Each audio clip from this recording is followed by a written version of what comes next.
Okay, today we are still going to look at IS 7 statement of cash flow and conclude on it. So today we'll be looking at direct method. I did tell you in previous classes that IS 7 said that we should prepare statement of cash flow using direct method. But in practice, 99.9% of companies prepare statement of cash flow using indirect method. Now, if we are to use direct method, we must adjust our ledgers using control account. Now, the ledgers we are to adjust will be cash collected from customers, cash paid to suppliers, cash paid to employees, and cash paid for other operating expenses. We'll use the form of account. Now, for you to get cash collected from customers, you will adjust receivables. For you to get cash paid to suppliers, you would adjust stock and also adjust payables. For cash paid to employees, you would adjust accrued wages and salaries and wages paid for the year.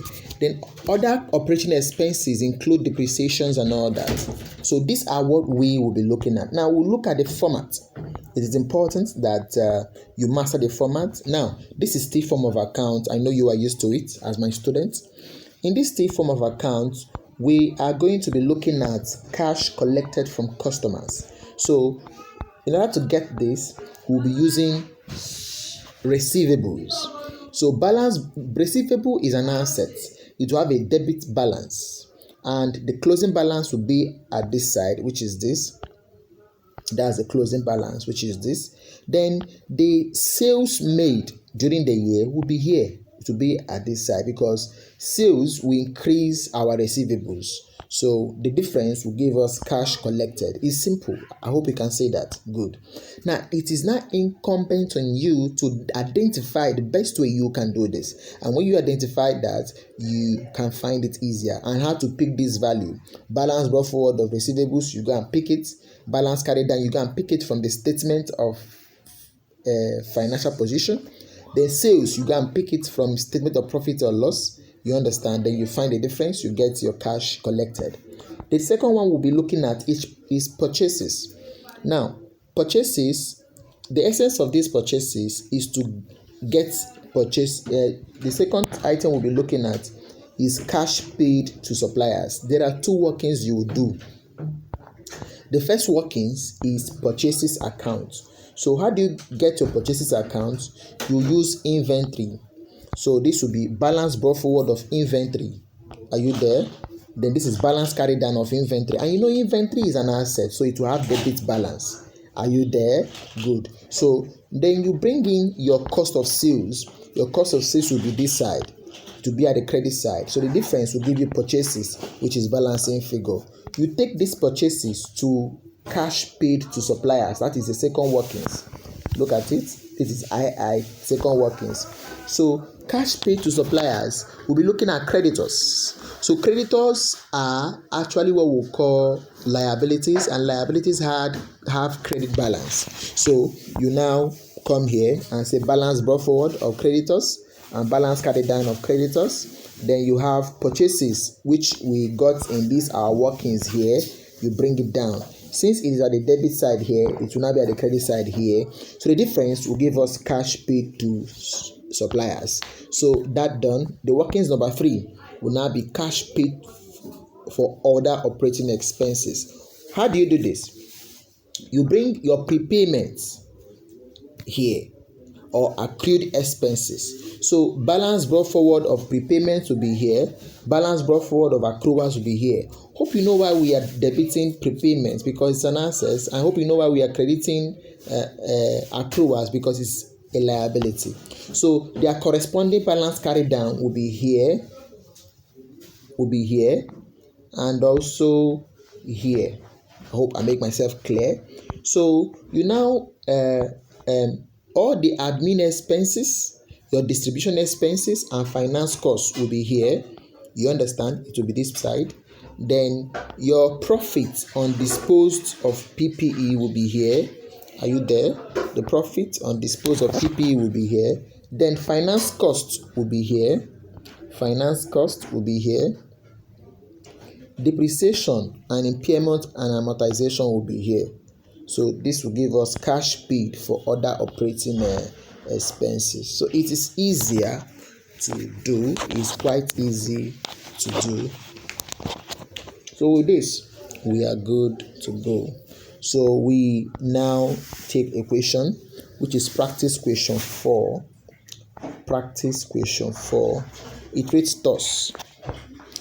Baba Frayo Nigeria Limited is a company located in Lagos and is engaged in hotel and tourism business. The financial statements of the company are as follows. Statement of profit or loss and other comprehensive income for the year ended 31st December 2018. We have our revenue, cost of sales, gross profit, admin expenses, distribution cost, financed cost, profit before tax, income tax, profit for the year, other comprehensive income, gains on property revaluations, total comprehensive income. We now have our statement of financial position. We have non-current assets, property, plant and equipment, current assets, inventories, trade receivables, cash and cash equivalents. We now have total current assets. We move on. Equities and liabilities. We have equity, share capital, share premium, retained earnings. We now have non-current liabilities, loan notes, current liabilities, trade payables, bank overdraft, current tax payable. Additional information. Property, plants and equipment with a carrying value of 23,800,000 was sold during the year ended 31st December 2018 for 24,650,000. The asset had original cost of 38,250,000. Depreciation on property, plant and equipment for the year 2018 amounted to 34 million.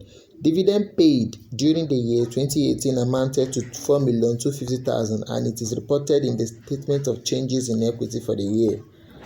You are required to prepare statement of cash flow using direct method and give the advantages of this method.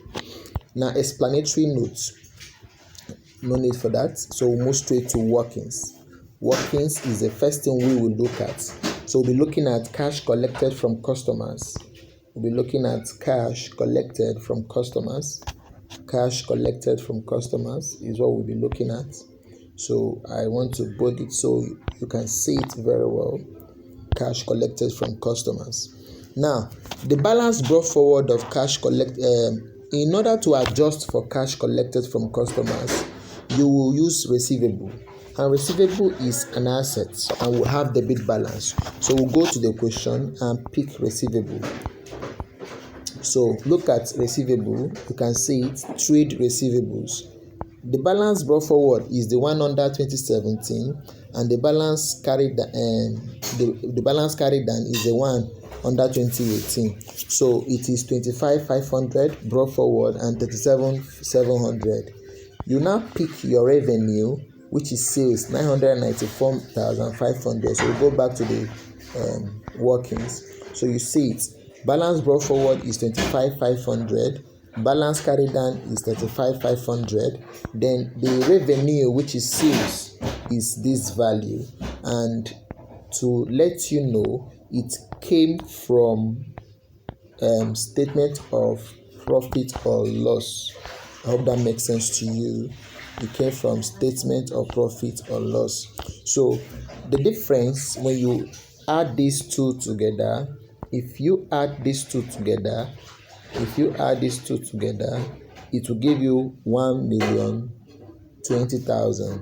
Then minus 35,700, you have this cash received. So that is working number 1. So we'll now look at working number 2.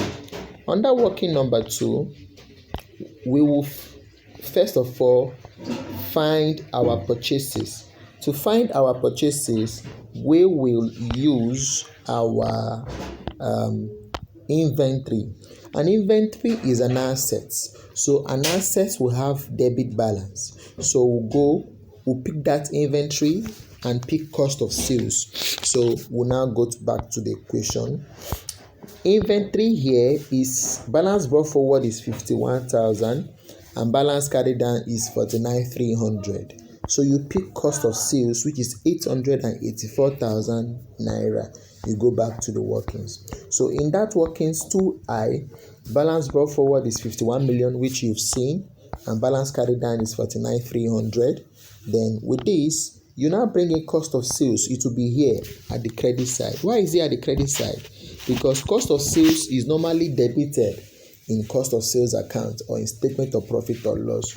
So to make things easier for my students, I would prefer to add here that it came from statement of profit or loss, so that you would understand what we are talking about. Statement of profit or loss.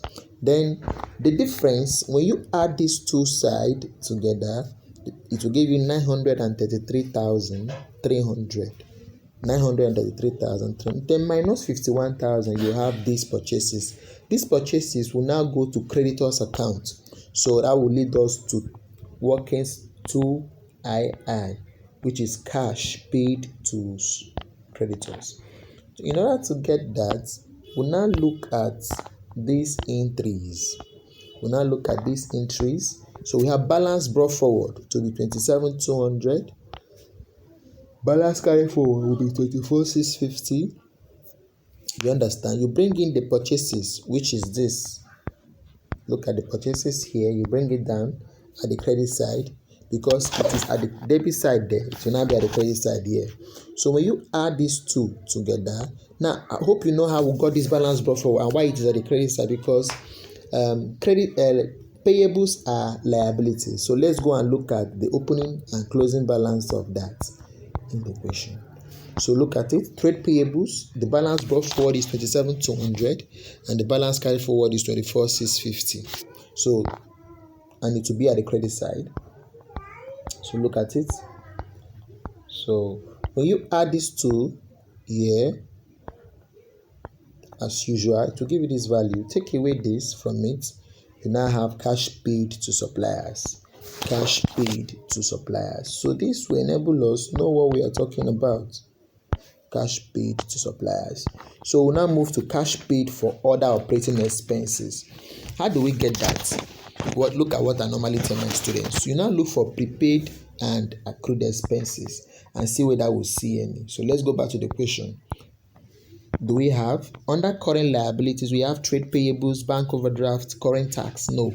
So we now look at current liabilities and current assets. So we have inventories, trade receivables, cash. So there is no prepaid and accrued expenses. So there is no need to adjust it. So we'll come straight. So what do? You debit all administrative expenses, all distribution costs, all finance costs, and all profit on disposal will be debited, because these expenses are usually at the debit side of statement of profit or loss. So they will not be at the credit side of these operating expenses. Now, depreciation should be deducted. So it will be at the debit side. Finance cost should be deducted. It will be at the debit side. Now, profit or loss should be added. It will be here. Loss on profits and profit on disposal will be added, while loss on disposal will be here. So this is how you do it.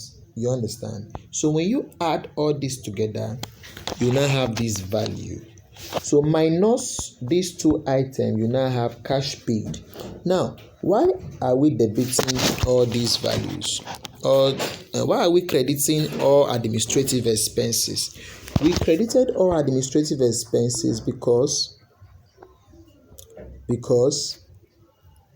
in statement of profit or loss, they are debited. So the corresponding entry will be credited.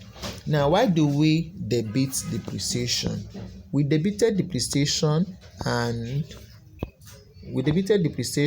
because depreciation is meant to be removed, and because depreciation is not a cash item. Finance cost is also meant to be deducted because finance cost is not a cash item. This profits on disposal is meant to be deducted because it has been added to the profit. So we have to deduct it by adding it to expenses because it's not a cash item. If there was loss on disposal, it will be here because it's not a cash item. So that is that on this. And when you minus and add, you have your cash paid. So after all this, the next thing we are going to do is to get the remaining three items: interest paid, tax paid, and our profits in PPE. Now you see that they didn't give us accrued interest, so interest paid will be equal to finance cost. Look at it here. Interest paid is 4,250. This is because there is no accrued interest in the statement of financial position, so we can adjust it. So that same figure will be used as tax paid. Master this. Then tax paid. Tax paid, we have accrued tax. So accrued tax, look at it in the question. Accrued tax is a liability, so it will have credit balance. The balance brought forward will be 4,250. The balance carried forward will be 34. You now add the one in the statement of financial position, which is 51. So we'll go back to the solutions we were doing. So balance brought forward is this. You add the tax provided in that year, and balance carried down is this. So the difference, you know what to do, will give us 5,950. So the last item we'll be looking at now is profit on disposal of PPE. How did we get profit? This was a sales proceed. This is a sales proceed. Since this is our sales proceed, we'll go back. The carrying amount of the assets was 28,800. So less it from this, it will give you 850, and it's profit.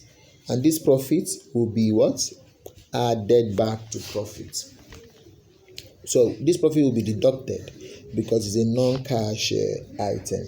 So we have property, plant, and equipment. So how do we do property, plant, and equipment? Is an asset, Abi? Yes. Since it is an asset, the balance brought forward will be debited and the balance carried down will be credited. So we'll go back and pick them. Look at it. Property, plant, and equipment. The balance brought forward is 174,250, and the balance carried forward is 242,250. So we'll go back. Look at it. 174,250, and balance carried down is 242,250. Depreciation for the year is 34,000. We dispose an asset, so that the value of the carrying amount of the asset disposed will be credited 23,800. Then there was gain or revaluation, you bring it in. If there was deficit on revaluation, it will be credited. Since it is gain, it will be debited. So when you add this side minus this and this, it will give you cost of assets acquired. To give you cost of assets acquired. And they already told us that the dividend paid is 4,250 in the question. Let's go back and see it. We were told. Look at it here. Dividend paid during the year 2018 amounted to 4,250,000, and it is reported in the statement of changes in equity. So you don't need to adjust it. I just adjusted it there for teaching sake. So that is that for that on this. So we'll continue with the solution. So in the solution, we start. This is Baba Frayo.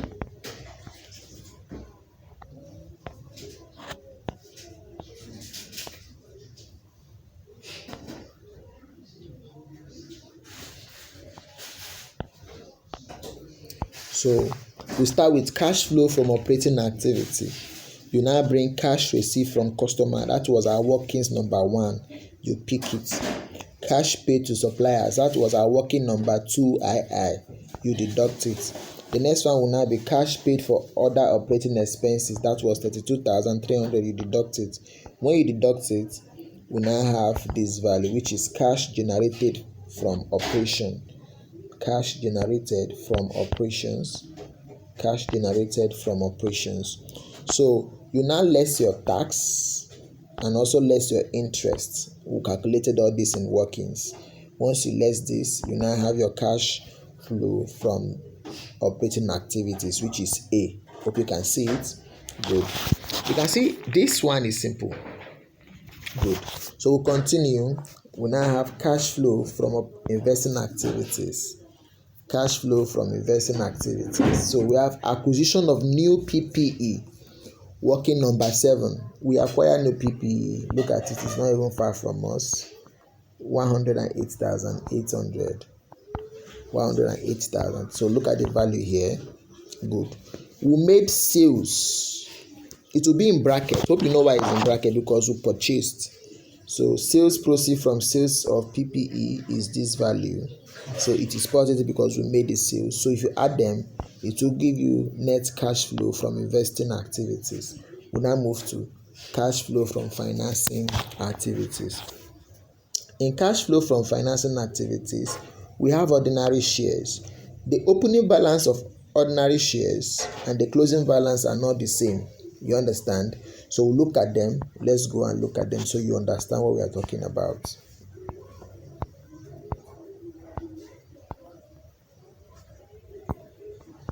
Equity, share capital.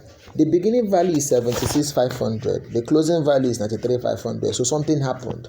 That thing that happened is issue of shares. It increased. That means we issued share during that year and we receive money when you issue shares. For share premium, the opening value is 85 and the closing value is 17,000. That means we had share premium. So it is also an inflow. It will be added. Then we'll go back to loan notes. Loan notes, beginning of loan note is 68,000 and closing is 80,750. That means our loan note increased in that particular year. So we'll go back and look at it. So for proper understanding, that is why I decided to show this to my students. So we now have ordinary shares. This minus this will give you 17,000 naira. Share premium will give you 8,500. Increase in loan will give you 12,750. Dividend paid. I told you we did the workings. It was given to us. Will be here. It will be deducted.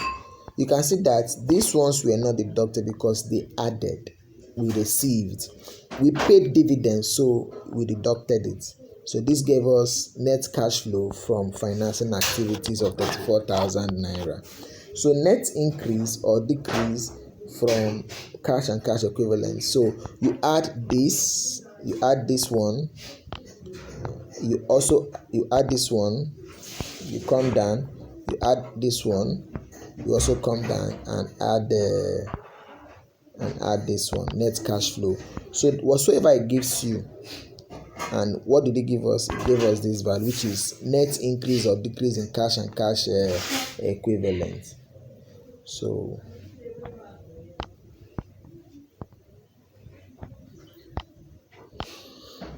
cash and cash equivalent brought forward. What is our cash and cash equivalent brought forward? So we'll go to the question and pick it.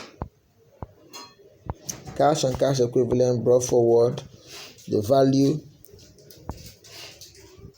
Cash and cash equivalent brought forward was 4,250. Was a bank overdraft? Yes, there is bank overdraft. 4,250 plus 4,250. Bank overdraft is 10,250. So minus 10,250, 200 minus 10,200 plus 4,250. What will it give us? So that will give us, look at it here, 4,250 minus 10,200. Why is 10,000 minus? Because it is bank overdraft. It will give us this value. So this minus this will give us 850, which is a closing balance of our cash and cash equivalents. So this will bring the class to an end. and I expect you guys to read the notes as I've sent it since. And if you have any confusion, you ask. So move down to next topic: analysis and interpretation of financial statements in our next class. Thank you for attending.